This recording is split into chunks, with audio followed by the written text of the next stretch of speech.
today is the diaspora of African Americans in America is, we're growing exponentially. And you named Barack Obama, you named Malcolm X, and I'm going to name you, Minister Louis Farrakhan.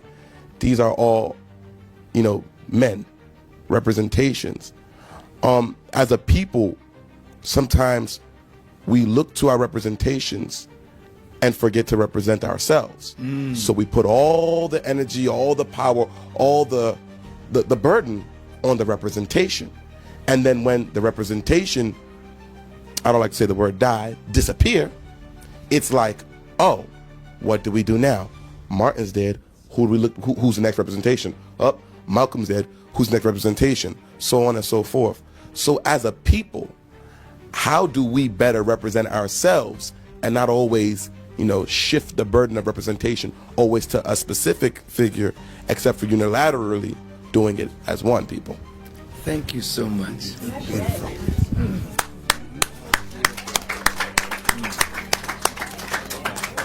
I got chills, brother. Our future is safe with men like you. I thank God for your question, and I thank God for you. I want to address the fear factor first.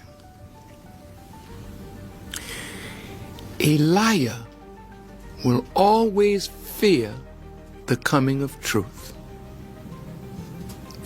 I want you to think about that.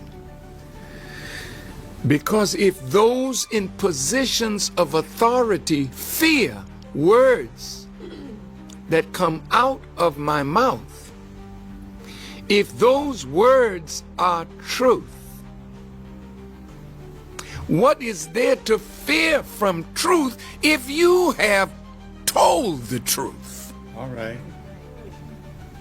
What is there to fear from a man who teaches the truth if you have not lied and deceived the people, and you fear the truth from his mouth may wake them up to a great future in themselves? See, Jesus, I got to go back to Jesus now. The reason they feared him is because he spoke the truth. Yes, sir. And they were lying to the people. And that's why Jesus said, you shall know the truth, and the truth shall set you free. Well, if you are not free yet, who is benefiting from the ignorance that has enslaved our people? Somebody is benefiting, yes, sir, from our ignorance. Now watch this. How much money came through the black community last year or this year? The economists say $1.1 trillion. That's a lot of money, brother.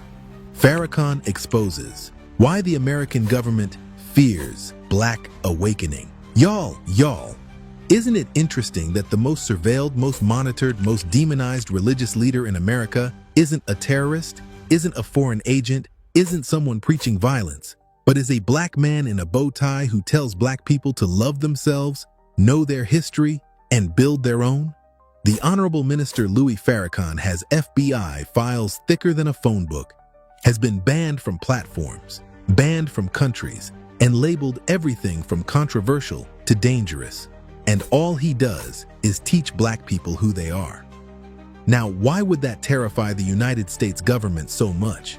What is it about Black people waking up that shakes the foundations of this entire system? Let me tell you something.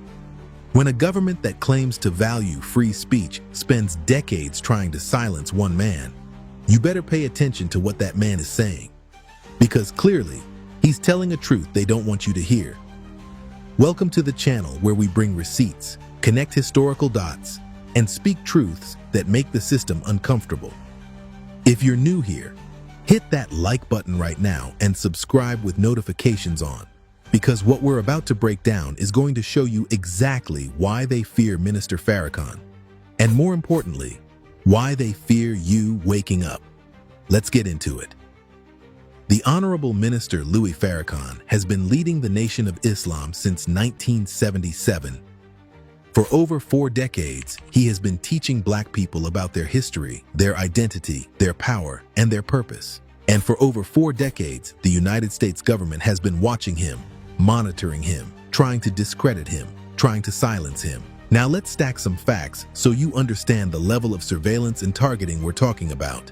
The FBI's COINTELPRO program, which ran from 1956 to 1971, was specifically designed to infiltrate, disrupt, and destroy Black organizations.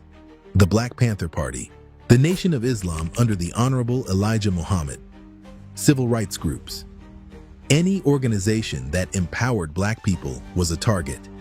They used informants, wiretaps, false letters, and even assassinations. Fred Hampton was murdered in 1969. Malcolm X was assassinated in 1965, and evidence suggests government involvement or, at minimum, negligence in his protection. Even after COINTELPRO was officially ended, the surveillance never stopped. It just went underground. The FBI continued monitoring the Nation of Islam. They continued monitoring Minister Farrakhan. Documents obtained through Freedom of Information Act requests show files on him dating back decades. In 2019, Minister Farrakhan was banned from Facebook, Instagram, and other major platforms. Not for violence, not for illegal activity, for speech, for teaching, for telling Black people truths that the system doesn't want amplified. In 2019, he was also banned from entering the United Kingdom. A sovereign nation, an ally of the United States, banned him from entry. Why? Because his message is considered dangerous. Not dangerous because it promotes violence. Dangerous because it promotes Black consciousness. Now let me set up a clip for you. This is Minister Farrakhan explaining exactly why the government fears Black people waking up. And I want you to listen carefully because he's not speculating. He's speaking from decades of experience, from studying history, from understanding how power operates. A lot.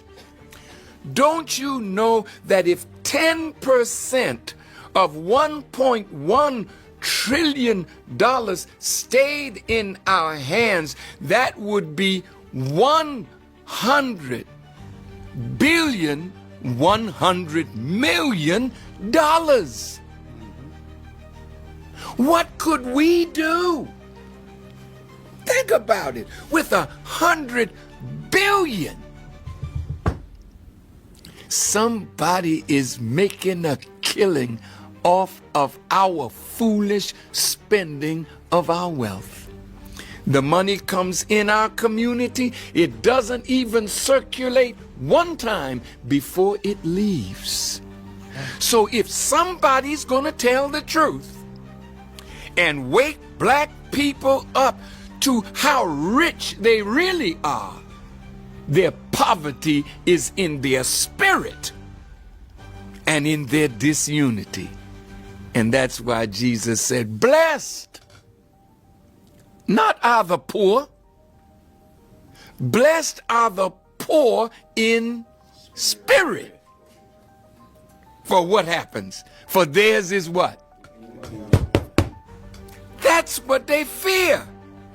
That somebody's going to wake us up and we'll know that the kingdom is ours and we are going to have to prepare to build it. That's what they're afraid of, son. Now, I want to say this to you. No good leader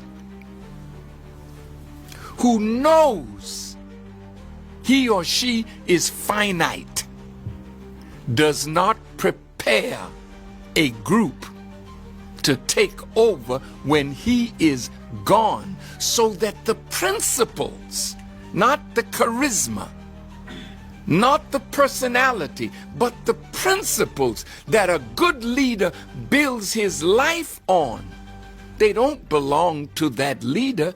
They belong to every human being who will get those principles, live by those principles. And that is why, coming back to Jesus, you say, well, man, why you keep mentioning Jesus and you a Muslim? That's a good question. There's not a Muslim in this room that does not believe in Jesus. That's right. There's 1,600,000,000 of us on the planet.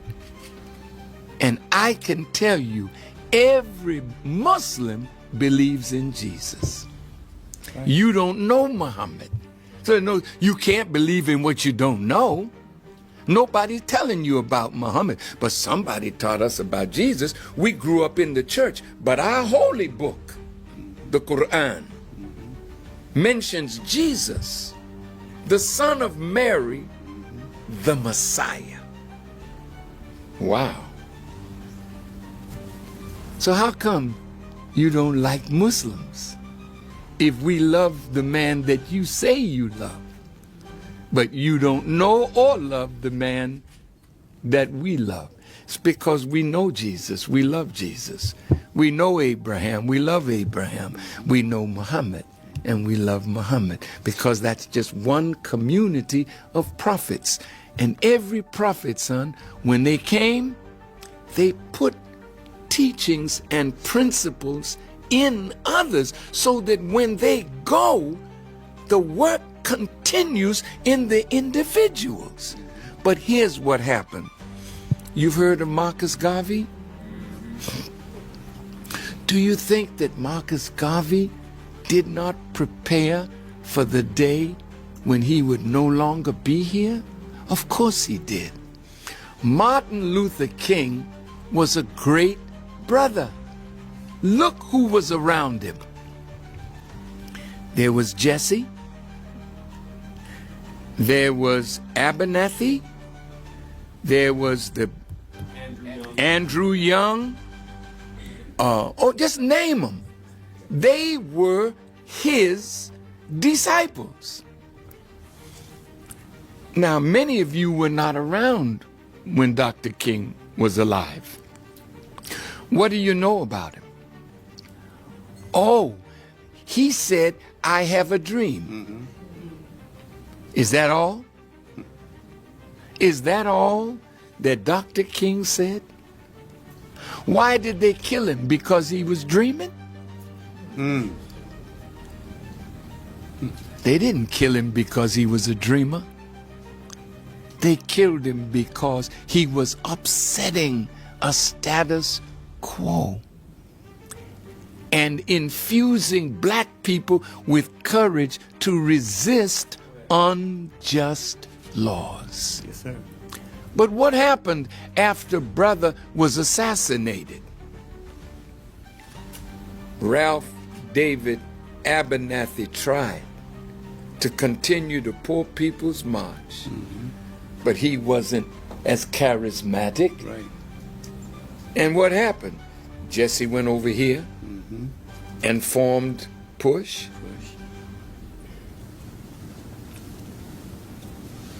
Brother Andrew Young became UN ambassador. Come on.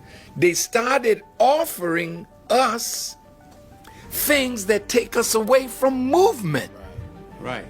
So when you go away from the movement dies. Reverend Al Sharpton, he's a brilliant man.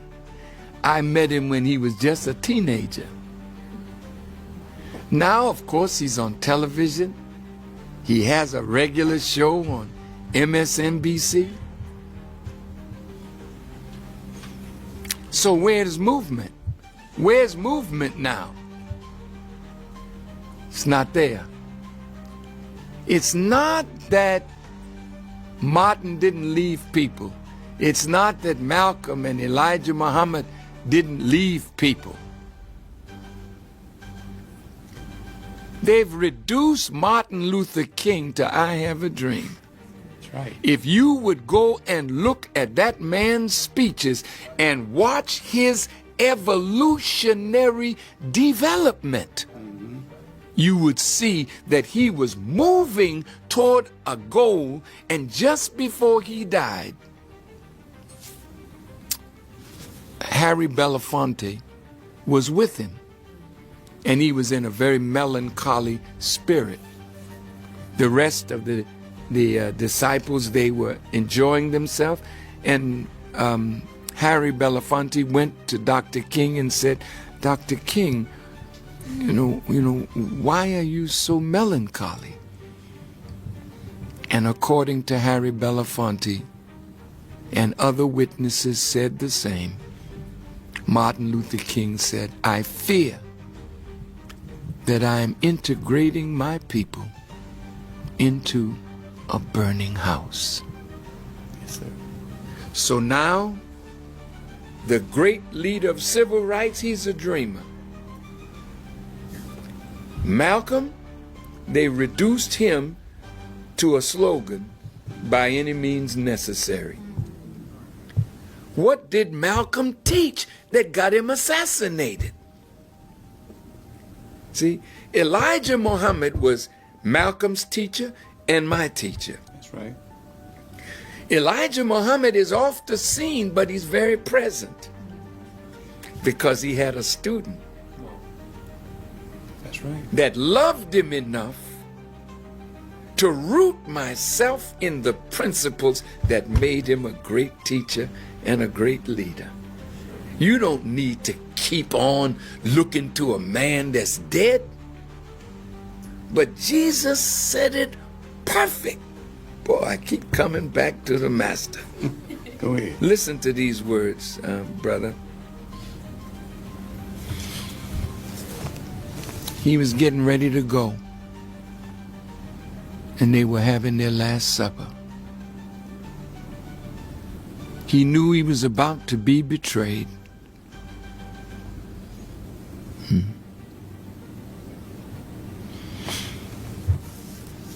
And he told them, I go to my Father and you see me no more. But at that Last Supper, he took some bread. He had the loaf. The disciples had no bread. He broke the bread and gave it to each one of them. He said, "Eat this." In what? Remembrance of me. That's so beautiful. And likewise, after supper, he took the cup. And he said, "This is my blood, boy, that I shed for the New Testament, for the kingdom." Huh? Drink this as oft as you can. In what? Remembrance of me. Now, if the book says man cannot live by bread alone, but by every word that proceedeth from the mouth of God, then what was Jesus telling them? Here's my word. Feed on it in your heart. Boy, that's something. And when you feed on the word that I'm giving my life for, I will be in you. Oh, man. And then after supper, he took a cup. No man drinks blood. It's forbidden. But blood is the life fluid of every living creature. What he was telling them is, if you follow my word and follow the life that I lived, my example, I will be with you to the end of the world. So you don't need to look for another leader. He's right inside you. Now, did you catch that? He said the government fears Black awakening because when Black people know who they are, when they understand their history, when they recognize their power, they can no longer be controlled. They can no longer be manipulated. They can no longer be used as pawns in a system designed to exploit them. Here's the verdict. Minister Farrakhan is absolutely right, and we don't have to guess. We have the receipts. We have the documented history of what happens every single time Black people start to wake up. Let's go back to Reconstruction. After the Civil War ended in 1865, Black people were freed. And what did they do? They built. They created businesses. They got elected to office. They established schools. They were thriving. And what happened? The government withdrew federal troops in 1877. White supremacists regained power, and they systematically destroyed everything black people had built. Jim Crow laws, lynchings, economic exclusion. The message was clear. You will not be allowed to rise. Fast forward to the early 1900s. Black Wall Street in Tulsa, Oklahoma. The Greenwood District was one of the wealthiest black communities in America. Black-owned businesses, black-owned banks, black-owned everything. And in 1921, a white mob, with the support of local government, burned it to the ground.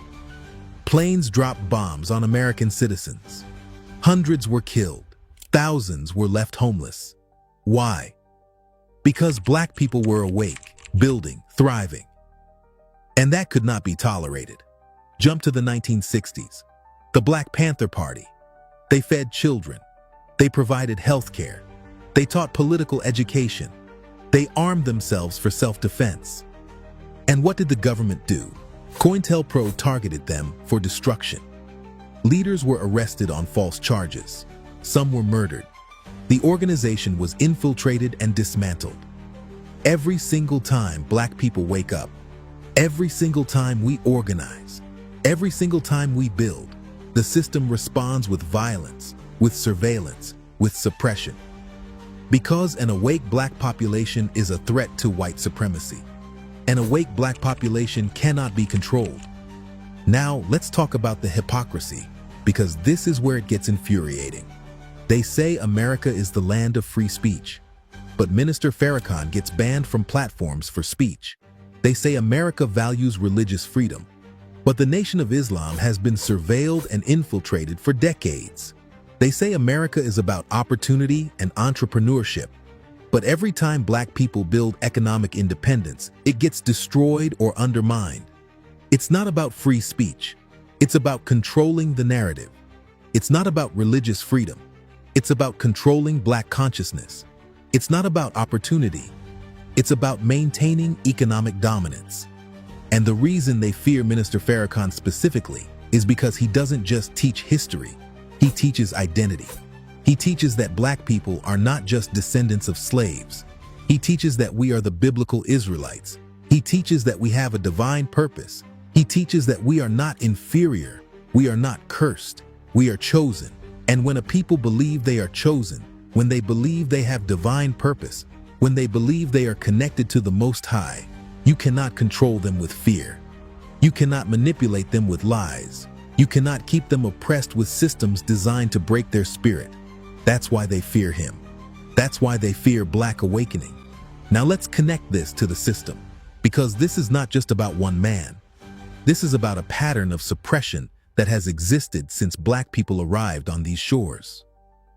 The system has always understood that knowledge is power. That's why it was illegal to teach enslaved people to read and write. Laws were passed in states across the South making it a crime to educate black people. Why?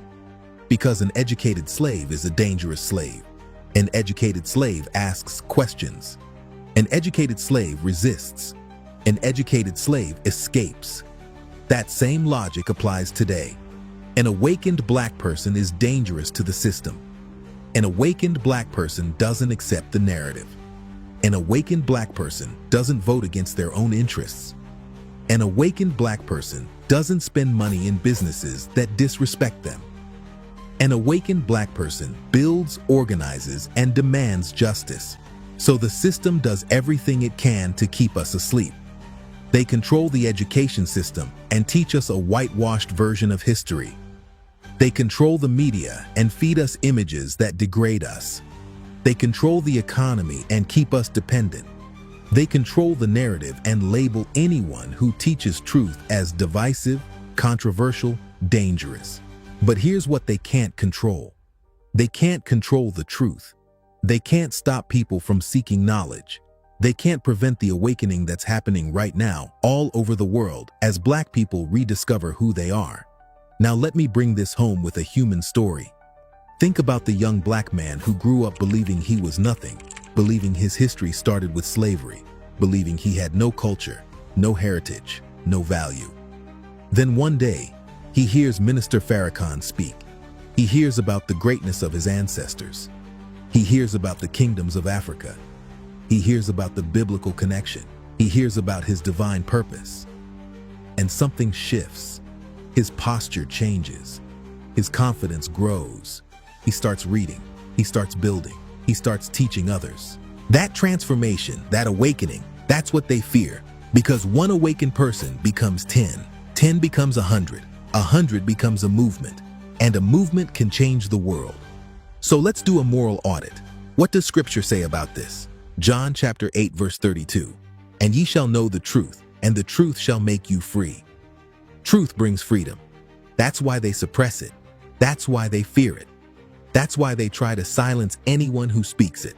Because a people who know the truth cannot be enslaved, physically or mentally. Now here's the community charge for Black people watching this. This is your wake-up call. Stop waiting for permission to know who you are. Stop waiting for validation from a system that has always lied to you. Stop being afraid of being called controversial or divisive for seeking truth.